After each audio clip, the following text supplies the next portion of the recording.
Sejam bem-vindos à disciplina Contabilidade Pública. Me chamo Regina e irei acompanhá-los neste módulo que trata da contabilidade aplicada ao setor público. Vocês iniciaram o estudo da ciência contábil no módulo de contabilidade geral no semestre passado.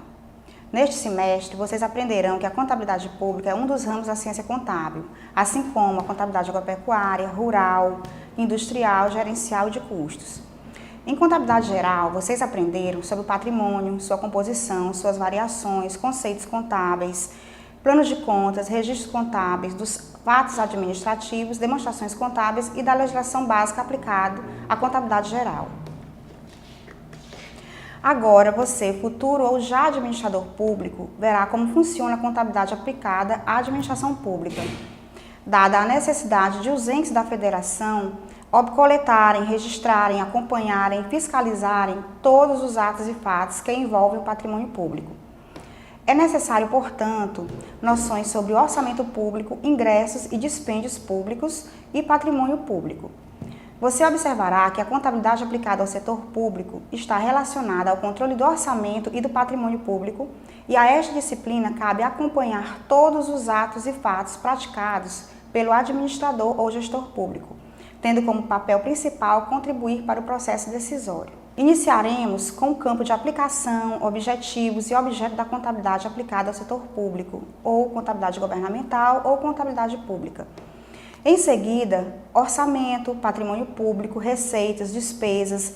Falaremos um pouco sobre dívida ativa, passiva, suprimento de fundos, tudo fundamentado na legislação aplicada ao setor público, ou seja, a lei que trata sobre o direito financeiro, que é a Lei 4.320 de 64, a Lei Complementar 101 de 2000, que é a Lei de Responsabilidade Fiscal, e os manuais editados pela Secretaria do Tesouro Nacional e as normas brasileiras de contabilidade, que são as NBCs TSP 16.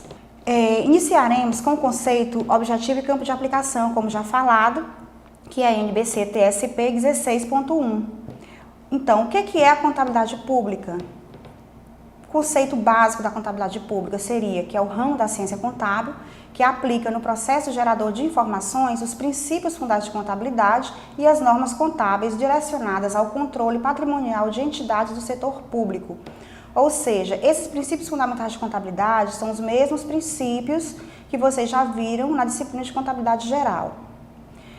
O objetivo da contabilidade pública ou aplicada ao setor público, qual seria? O de fornecer informações sobre os resultados alcançados e os aspectos de natureza orçamentária, econômica, financeira e física do patrimônio da entidade, do setor público, claro, e suas mutações, em apoio ao processo de tomada de decisão, a adequada prestação de contas, ou seja, visando sempre a transparência da utilização dos recursos públicos, e o necessário suporte para a instrumentalização do controle social. Tudo isso está no artigo 4º da NBC TSP 16.1.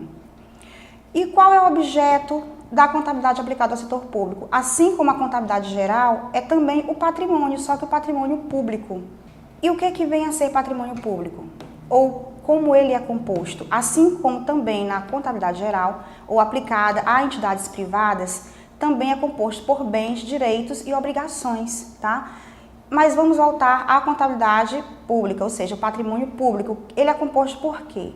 Por quem, na verdade? É composto pelos bens públicos, bens móveis, bens imóveis, participações societárias, etc. Pelos direitos, que são representados por empréstimos concedidos a terceiros, e pela dívida ativa e obrigações representadas pela dívida flutuante e a dívida fundada. O que vem a ser a dívida flutuante? Seria a dívida a curto prazo, tá? Que é registrada onde? No passivo circulante, da mesma forma como é registrado na contabilidade privada. E a dívida fundada é a dívida de longo prazo, que também ela é registrada no passivo, só que no passivo a longo prazo, ou passivo não circulante, assim denominado.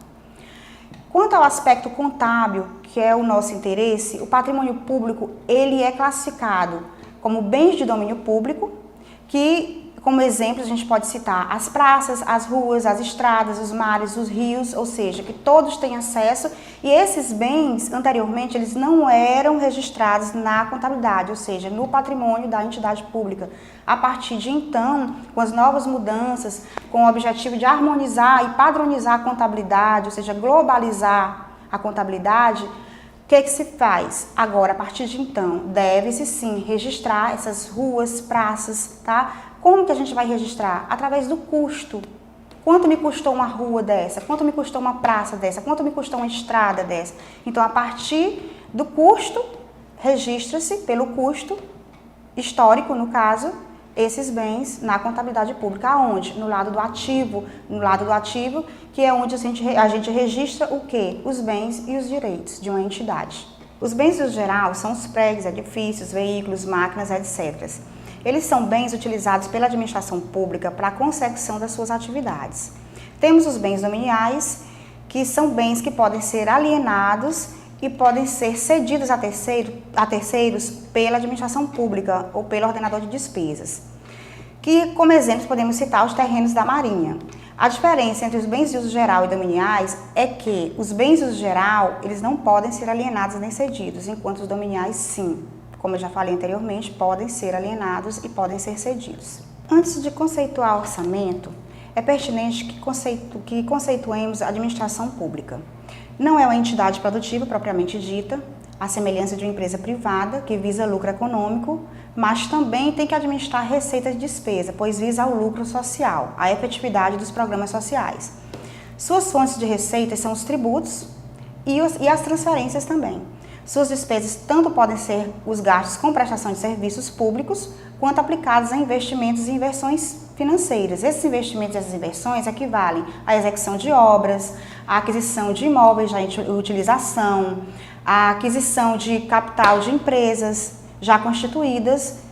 Vamos conceituar então o orçamento público, que de acordo com Aliomar Baleiro, o orçamento é um ato pelo qual o Poder Legislativo autoriza o Executivo por determinado período de tempo, ou seja, o ano civil, a realização das despesas destinadas ao funcionamento dos serviços públicos e outros fins adotados pela política econômica e geral do país, assim como a arrecadação das receitas criadas em lei. Ou seja, o orçamento público consiste na previsão da receita e na fixação da despesa pelo gestor público. Quando ele prevê essa receita, ele leva em consideração os fatos passados, ou seja, a historicidade desse orçamento nos anos anteriores. E a despesa da mesma forma, ele vai fixar a despesa de acordo com a receita que ele prevê arrecadar. E na Constituição Federal, como é que é tratado o orçamento? Ou seja, a Constituição Federal, no artigo 165, parágrafo 5º, ele trata a Lei Orçamentária Anual. Ou seja, ele trata sobre a Lei Orçamentária Anual, que nada mais é do que o orçamento público. E assim ele reza. A Lei Orçamentária Anual compreenderá o orçamento fiscal, o orçamento de investimento das empresas e o orçamento da Seguridade Social. O orçamento fiscal, ele equivale à questão da arrecadação dos tributos, a previsão da arrecadação desses tributos. O orçamento de investimento das empresas, ele equivale justamente ao investimento que a entidade pública tem com empresas estatais. O orçamento da Seguridade Social equivale justamente à saúde e à assistência social. Uma lei muito importante que todos vocês têm que ter conhecimento e têm que saber da estrutura dessa lei é a 4.320 de 64, que trata justamente sobre o direito financeiro, ou seja, o direito aplicado à contabilidade pública. No título 1º, que trata da lei do orçamento, o artigo 2º, ao 21, ao 21º, né, o 21, ele fala sobre a lei do orçamento, ele fala de prazos, ele trata de toda a estrutura, como deve ser feito o orçamento. O título 2º, ele trata da proposta orçamentária, como é que deve ser enviada essa proposta orçamentária do Executivo para o Legislativo. O título 3º trata da elaboração da lei do orçamento também, só consubstanciando o título 1º, ou o título 1. O título 4º trata do exercício financeiro. O título 5º dos créditos adicionais, que são justamente os ajustes ao que está no orçamento. O título 6º trata da execução do orçamento, o período de execução e como deve ser executado. O título 7º dos fundos especiais. O título 8º do controle da execução orçamentária. O título 9º da contabilidade, trata justamente da contabilidade pública. E temos as disposições gerais, que vai do artigo também 83 a 89, que é da contabilidade orçamentária e financeira, da contabilidade patrimonial e industrial e dos balanços pertinentes à administração pública. Vamos tratar agora da contabilidade apoiando o orçamento. O orçamento, ele faz uso das técnicas próprias da contabilidade, mas ele não utiliza os critérios, conceitos e regimes contábeis, assim como a contabilidade privada. Vamos perceber isso agora. Então, são técnicas contábeis que são utilizadas segundo critérios, conceitos e regimes orçamentários, tá? Que também é utilizada as partidas dobradas, ou seja, os métodos da partidas dobradas, ou seja, para todo débito existe um crédito correspondente, assim também como na contabilidade geral, você também vai utilizar esse mesmo método na contabilidade pública, tá? Então, a contabilidade apoia o orçamento de que forma? Através do método das partidas dobradas, registrando a receita, registrando a despesa e também relacionadas às demonstrações contábeis, ou seja, os relatórios que vão subsidiar o gestor a uma tomada de decisão, uma tomada apropriada de decisão. Temos aí também integrado a tudo isso, lógico, o plano de contas, que é justamente o elenco de todas as contas e com a sua codificação correta de como devem ser registradas na contabilidade aplicada ao setor público. É importante citar o Manual de Contabilidade aplicado ao setor público. Esse Manual de Contabilidade, ele é editado todo ano pela Secretaria do Tesouro Nacional. Nós estamos já na 3ª edição desse manual. E vocês podem acessar esse manual no site da Secretaria do Tesouro Nacional. O manual, ele trata sobre o regime orçamentário e o regime contábil, assim também como a legislação aplicada ao setor público referente às normas brasileiras de contabilidade, a NBC-TSP 16, ela também trata sobre o regime orçamentário e o regime contábil. Mas vamos comentar sobre o que o manual fala sobre o regime orçamentário e contábil. O regime orçamentário, ele fala o seguinte, que pertence ao exercício financeiro, ou seja, o exercício da execução do orçamento, as receitas orçamentárias nele arrecadadas, veja, que ele só trata como receita pertencente ao exercício que foi realmente arrecadado, não o que foi previsto, certo?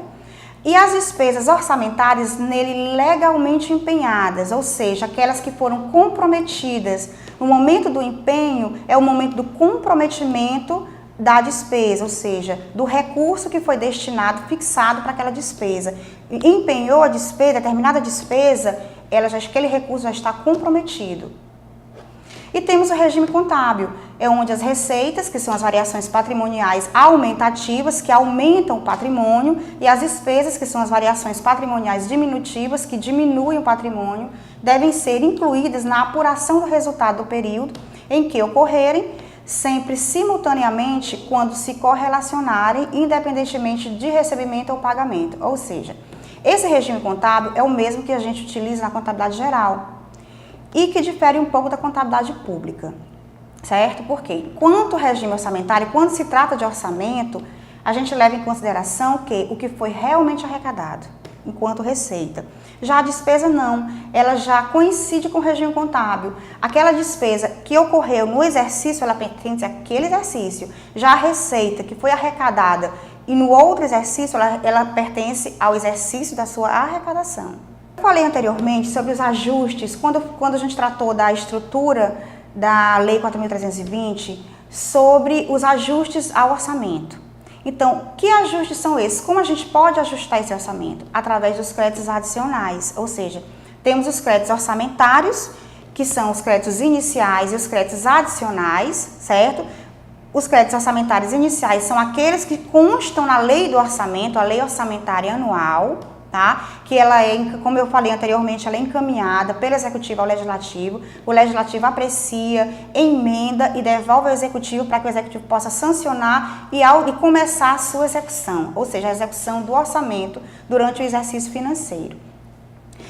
Mas supondo que determinadas despesas surjam no decorrer do exercício, o que se faz? Pode-se abrir créditos adicionais, certo? E esses créditos adicionais, eles são classificados como suplementares, especiais e extraordinários. Que créditos adicionais suplementares são esses? Que consistem esses créditos?